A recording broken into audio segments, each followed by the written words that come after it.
They took 10 million years to grow to the size of a potato. Scattered across the seafloor in complete darkness, 4,000 meters below the surface, sit rocks that have been quietly forming since before the first flowers bloomed on land. Now, machines the size of a house are being built to pull them out, thousands of tons at a time. Have you ever wondered what's actually down there, 5 kilometers beneath the waves, in a place with no sunlight, no oxygen, and pressure that would crush a submarine like a soda can? For decades, we assumed it was empty, lifeless mud, stretching for thousands of kilometers in every direction.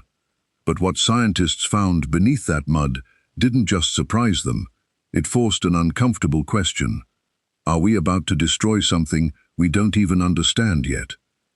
Deep-sea mining, in its simplest form, means one thing: harvesting polymetallic nodules, potato-sized lumps of rock made of nickel, cobalt, copper, and manganese, from the floor of the ocean.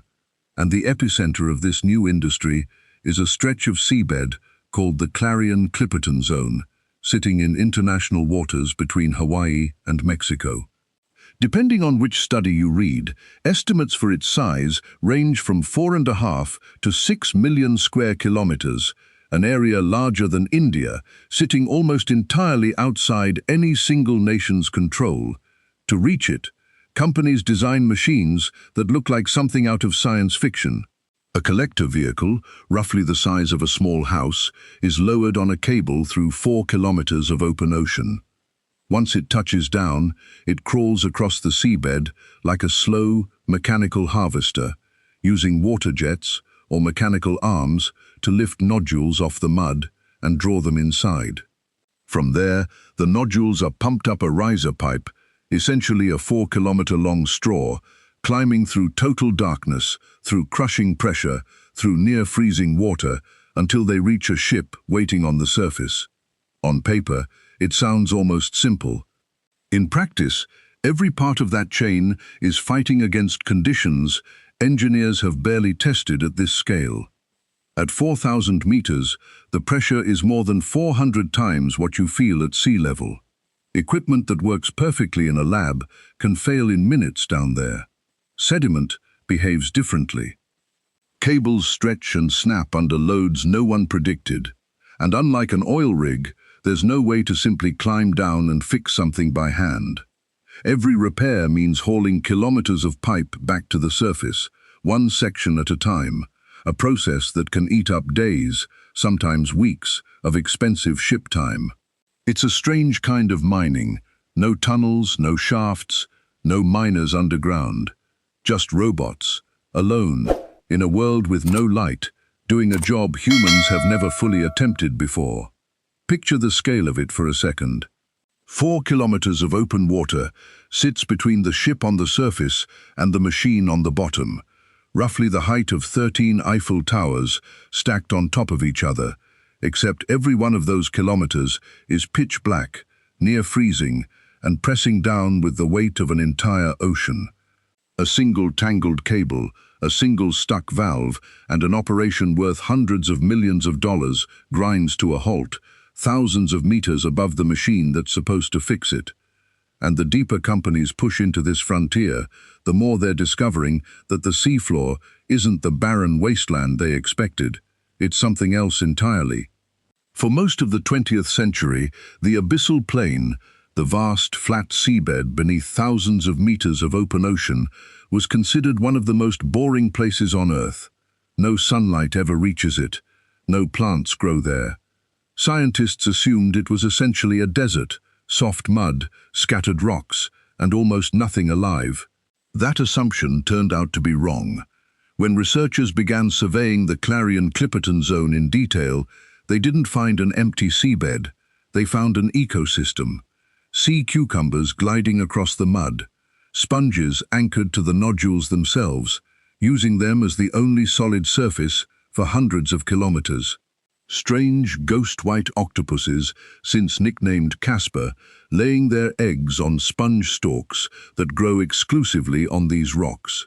In recent surveys, scientists have identified hundreds of species that appear nowhere else on the planet, many of them still unnamed, some possibly found only within this one stretch of seabed. And here's where the story turns uncomfortable.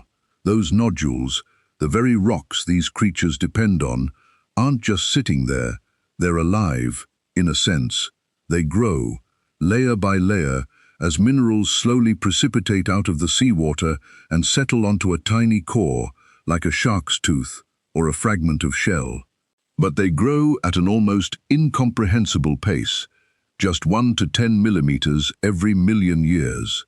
A nodule the size of a golf ball might already be older than the dinosaurs.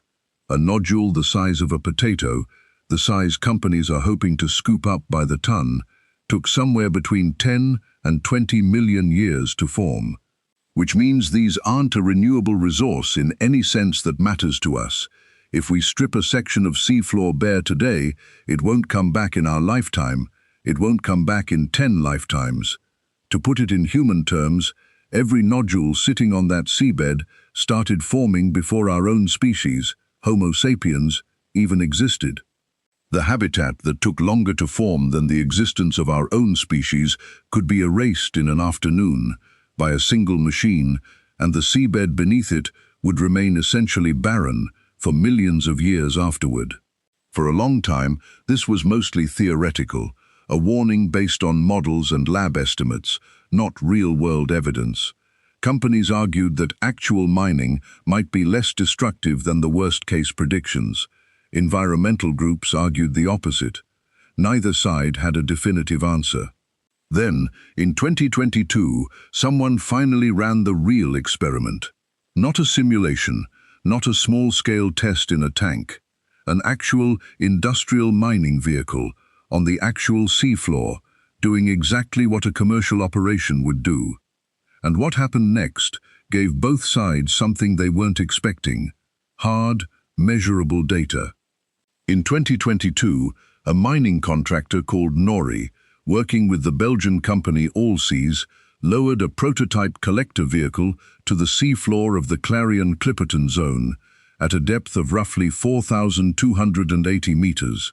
Over several weeks, the machine drove back and forth across the mud, harvesting more than 3,000 tons of nodules and leaving behind a churned, flattened track roughly 80 kilometers long, visible proof that something down there had fundamentally changed. Then came the part that actually mattered. Scientists went back.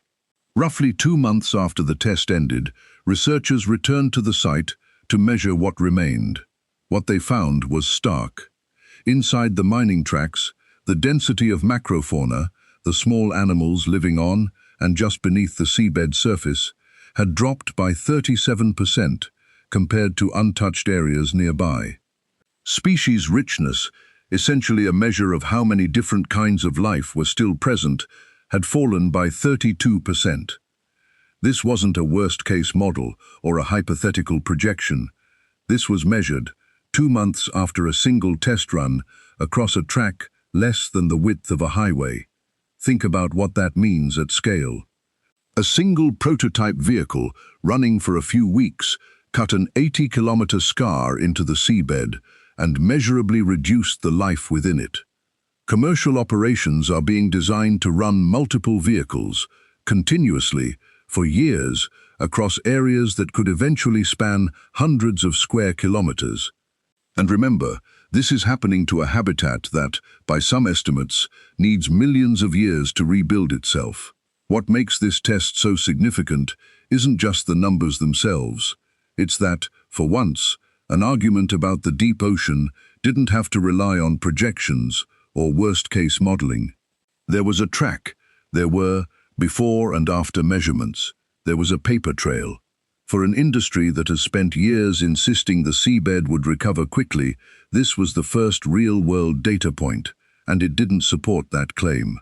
Mining companies argue that ecosystems can and will recover over time, and that the industry is still refining its equipment to reduce impact. That may be true, eventually, for some species, but eventually is doing a lot of work in that sentence, when the organisms in question take millions of years to establish themselves in the first place. 2 months after one test, the damage was still there, cutting straight through the mud, like a scar that hadn't even started to heal. And the disturbance to the seafloor itself, it turns out, may be the smallest part of the story. Because what these machines stir up doesn't just stay on the bottom of the ocean. It rises, and it travels. Every time a collector vehicle crawls across the seabed, it doesn't just pick up nodules, it kicks up a cloud of fine sediment that's been sitting undisturbed for millions of years. That cloud doesn't simply settle back down where it started. Ocean currents catch it, carry it, and stretch it into what scientists call a sediment plume, a drifting haze that can extend for tens, sometimes hundreds, of kilometers beyond the mining site itself. For creatures adapted to perfectly still, perfectly clear water, this is catastrophic. Filter feeders can get their feeding structures clogged. Bioluminescent species, who rely on producing and detecting tiny amounts of light to hunt, communicate, and avoid predators, can find that ability disrupted by clouds of suspended particles drifting through their world for months or years after a mining vehicle has already moved on. And the plumes might not even be the most far-reaching threat. Mining operations are loud. Pumps, cutting tools, engines, all operating continuously across the deep ocean. According to research published in a peer-reviewed journal, if deep-sea mining scales up to a commercial level, the resulting underwater noise could insonify, meaningfully raise sound levels across an area of roughly 5.5 million square kilometers of ocean. To put that in perspective, that's larger than the entire European Union. Sound travels differently and much further underwater than it does in air. And for animals like sperm whales, who dive to extreme depths and use echolocation and long-range calls to navigate, hunt, and stay in contact with each other across vast stretches of ocean, that background noise isn't a minor annoyance. It's potentially a disruption to fundamental survival behavior. Some researchers now argue that mining noise, layered on top of existing shipping and naval activity, could interfere with whale communication across entire ocean basins. This is, in a strange way, the modern echo of an old fear. For decades, rumors circulated about mysterious, terrifying sounds recorded deep within the earth, sounds that turned out, on closer inspection, to be a mix of real geological groaning and outright fabrication. But what's happening in the deep ocean right now isn't a myth built to go viral. It's measured acoustics, published in real journals, describing a noise footprint large enough to reach across an ocean basin, and we're only just beginning to understand what it might do to the animals living inside it. Here's the part of this story that has almost nothing to do with biology and everything to do with money and geopolitics. For decades, deep-sea mining in international waters has technically been governed by a United Nations body called the International Seabed Authority, operating under a treaty most of the world has signed, the UN Convention on the Law of the Sea. The idea was that resources in international waters belong to humanity collectively, and no single country should be able to unilaterally claim them. In April of 2025, that framework was directly challenged. The United States, notably one of the few nations that never ratified the treaty, signed an executive order authorizing American companies to apply for deep-sea mining permits in international waters, bypassing the International Seabed Authority's approval process entirely. Almost overnight, a company called the Metals Company filed for exactly that kind of permit. The market reacted instantly. Over the course of 2025, the Metals Company's stock surged by roughly 450% as investors bet that a resource race, nickel, cobalt, copper, all critical for batteries and electronics, was about to begin, treaty or no treaty. But the United States wasn't the only country moving. In February of 2025, China signed a memorandum of understanding with the Cook Islands, a small Pacific nation sitting on some of the world's richest known nodule deposits, covering deep-sea exploration and, notably, dual-use underwater technology, equipment capable of both scientific research and, potentially, military application. For a stretch of ocean most people will never see, this quietly became one of the more consequential geopolitical flashpoints of the decade. It's easy to understand the appeal. These nodules contain metals essential to the batteries powering electric vehicles and renewable energy storage. The exact materials the world needs more of, urgently, if it wants to move away from fossil fuels.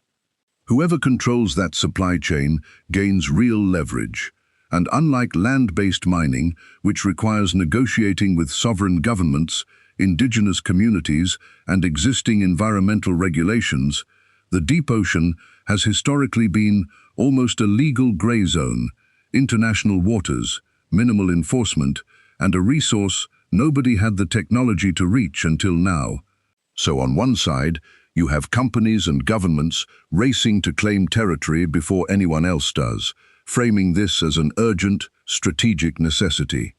On the other, you have an international body that spent over a decade trying, and largely failing, to finish writing the rulebook before the mining actually starts. Every month that passes without a finished framework is another month where the fastest mover, not the most careful one, sets the terms for everyone else. And caught in between is an ecosystem that took tens of millions of years to form, with no seat at the negotiating table and no ability to wait for humans to figure out the politics. So where does that leave us, right now? As of today, more than 45 countries, including 7 Pacific nations that would arguably be affected most directly, have formally called for a moratorium, a pause on commercial deep-sea mining until far more research is done. That list includes island nations whose economic zones sit right on top of these deposits, alongside larger economies who argue the science simply isn't ready to support large-scale extraction yet.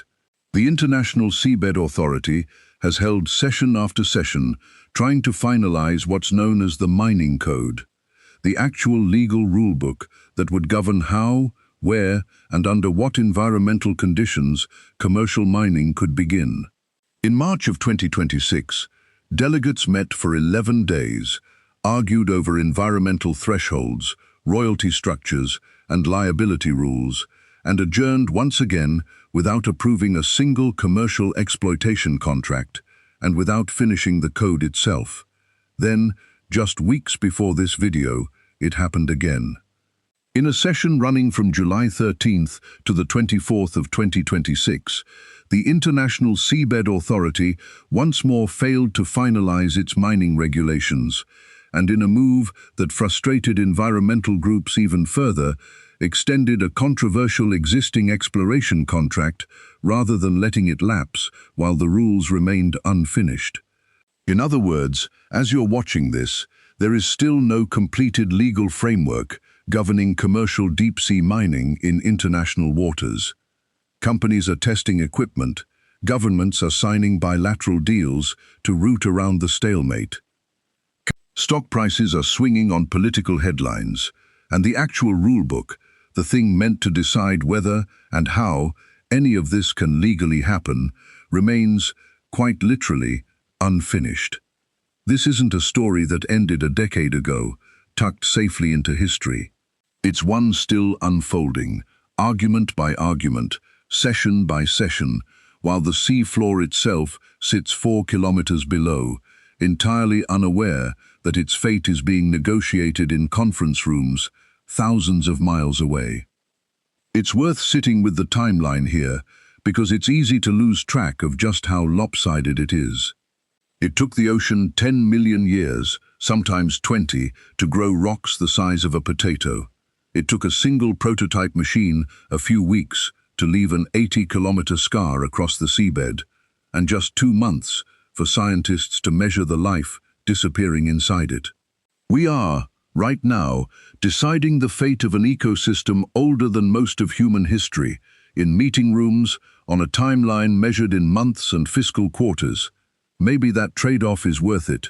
The metals down there genuinely could help the world move faster toward cleaner energy, and land-based mining carries its own devastating costs that rarely make it into the conversation. Maybe leaving a scar on a place almost no human will ever see is the price of progress somewhere else entirely. Or maybe we're about to repeat a very old mistake, moving fast into a place we don't fully understand, and only realizing what we destroyed once it's already gone.